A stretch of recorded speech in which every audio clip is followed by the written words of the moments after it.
Hello guys, welcome back to our channel. How to find product key for Windows 11. So first of all, you will see in the left bottom corner in the search and just type for registry editor. So I will just tap on it and you will just have to publisher yes.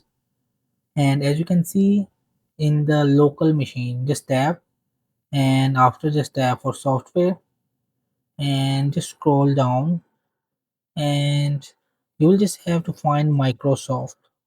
So just get in Microsoft. After that, find the Windows NT.